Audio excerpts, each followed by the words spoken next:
Bonjour et bienvenue dans votre nouvelle vidéo. On continue sur les métaprogrammes. Métaprogrammes issus de la PNL. Petit rappel, vidéo hashtag 91 si vous voulez revoir ce que c'est que la PNL. Là, on est au troisième jour sur les métaprogrammes. Les métaprogrammes, ce sont des modalités de fonctionnement sur la manière dont on va intégrer l'information, la traiter, puis la restituer. D'accord? Et à chaque fois, on a deux opposés comme ça. Enfin, deux opposés. On en a deux qui sont différents et on est souvent plus l'un que l'autre, mais parfois on peut quand même changer. Donc on a une prédominance, mais on peut quand même fonctionner sur l'autre à certains moments.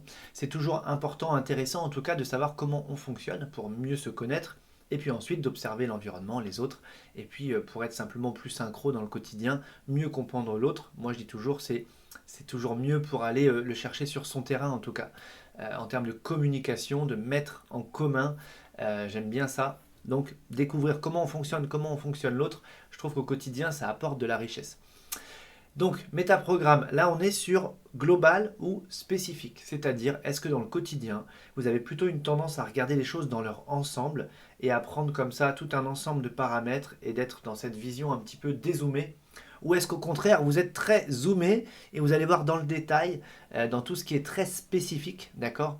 Et ça va vraiment faire une grande différence. Alors même si on ne met pas les gens dans des cases, que ce soit même par rapport au genre, on peut remarquer quand même que les hommes vont avoir une vision globale et les femmes une vision plus spécifique. Mais ça, c'est dans les grandes lignes, parce que ça ne veut pas dire que toutes les femmes sont justement dans le spécifique et tous les hommes dans le global. Mais de manière générale, dans le fonctionnement, c'est ce qui fait que si une femme change quelque chose, par exemple la coiffure, le maquillage, un vêtement, un bijou, l'homme pourrait ne pas le voir parce qu'en fait, il regarde tout dans la globalité. D'accord? Alors qu'une femme, à peine vous allez changer un petit truc, pouf, elle va le voir tout de suite. Pourquoi? Parce qu'elle est plus en spécifique. Mais on peut avoir des hommes qui fonctionnent en spécifique et des femmes qui fonctionnent en global, donc ça reste des grandes lignes. Mais j'aime bien en tout cas expliquer parfois aussi qu'est-ce qui se cache derrière parfois des grandes différences, derrière ces façons de fonctionner, et il y a toujours du sens technique. Moi j'adore ça, observer l'être humain vraiment sur un plan technique de fonctionnement. Voilà, donc voyez comment vous fonctionnez. Est-ce qu'au quotidien, vous restez dans de la généralité, dans quelque chose qui est global?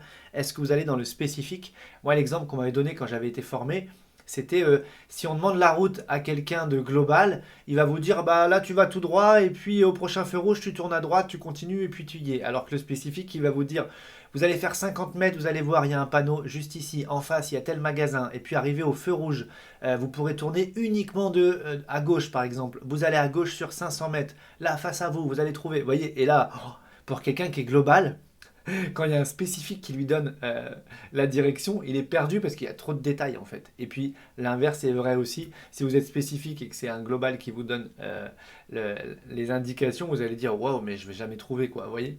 Donc petit exemple, mais je trouve qu'il est très parlant en tout cas. Voilà, c'est tout pour aujourd'hui. Comme d'habitude, le petit pouce en l'air si la vidéo vous a plu et nous on se retrouve demain.